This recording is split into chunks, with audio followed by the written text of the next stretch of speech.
All right, well, I'm coming to you live. Right behind me is the Sea of Galilee. And so it's pretty cool to be doing a devotion vlog here in Israel. We're continuing the issue series, and this one is entitled, Let's Talk About Sex. And it's from 1 Corinthians chapter 7. In 1 Corinthians chapter 6, we heard a lot about bad sexual behavior that was going on in the Corinthian church. So here in chapter 7, Paul begins to address rightful sexual behavior regarding believers. Again, Corinthians was a very sexual influenced area. They were obsessed with sex. It was part of their lifestyle, part of their culture. And so Paul now begins to address this group of people and tells them the right way. What is the right way? It's still a question today. It's still one of our biggest issues in Christianity today, and why so many leaders even fall is sexual issues. So what does Paul say about this issue? Well, first of all, Paul begins to share that in the troubled times that they were living, he was actually encouraging single folks not to get married. Again, because of the troubled times they were living in, the great persecution that was coming to the church, it was not wise to get married, to start a family with all the suffering that was going on. But he said, nevertheless, if you cannot withhold from having sex, go and get married. Do not sin. Get married. And that's still the word for today. And throughout this chapter, Paul actually goes between God's commands and his own opinions. We got to be very careful that we never give our opinions as God's commands.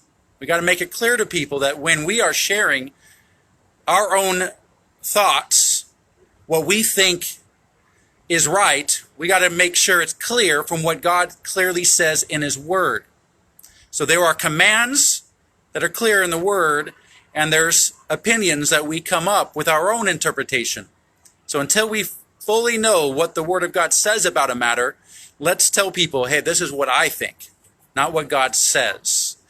Okay, so Paul did well here in helping the Corinthians understand what God commanded and what he said, what Paul thought. So Paul did say that God commands if a couple is burning with sexual desires, they are to get married. And then in marriage, they are not to withhold sex from their spouse. That's a command. So get that clear, every couple that's watching. It is a command from God not to withhold sex from our spouse. The bed is undefiled when it's in the marriage bed. And so what Paul though also said was, though, to, get that for a single person to give themselves fully to God.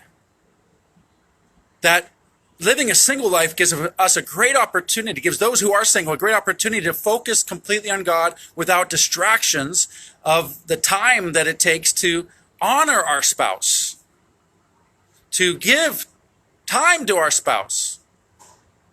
And in those troubled times and all that was going on in the church, it was so important that, just give yourself fully to God. The time is near. There was major persecution coming. AD 70 was close, where there was going to be many Christians killed.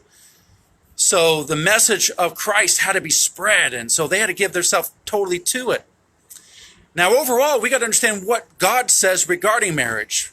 God says that marriage is like the greatest testimony of his love for the church. So therefore, it is not a negative thing to be married. It's a very positive thing, and it's our greatest witness of God's love for the church, through the love that we have for our spouse.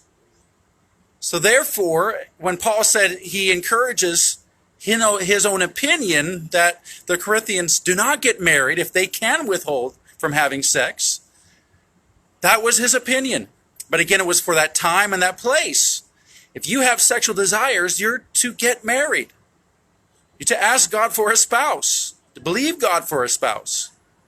But while you're waiting, the only way to keep yourself from having immoral sex before you're married is by totally giving yourself to the work of the Lord. Giving as much time to the church, keeping active in the church. That's just wisdom. So again, it's very important that we understand the difference between our opinions and what God says. So if you are single, that's fine. Just be married to the Lord. If you're married, remain married to the Lord, and you and your spouse together serve the Lord with all your heart. If your spouse, it addresses this issue in this chapter as well. If your spouse is an unbeliever, what are you to do? Lead your spouse to the Lord. Of course, that doesn't always happen overnight. That is a process. But show your spouse the love of God. Respect your spouse. Live out the Bible before them. Draw them in. Remember, we're the embodiment of God. If we are living with our spouse, they should see God in our life. And that fruit in our life should draw them to the Lord. Of course, if you are in a relationship that is getting violent, get out of it. Do not risk your life for your spouse.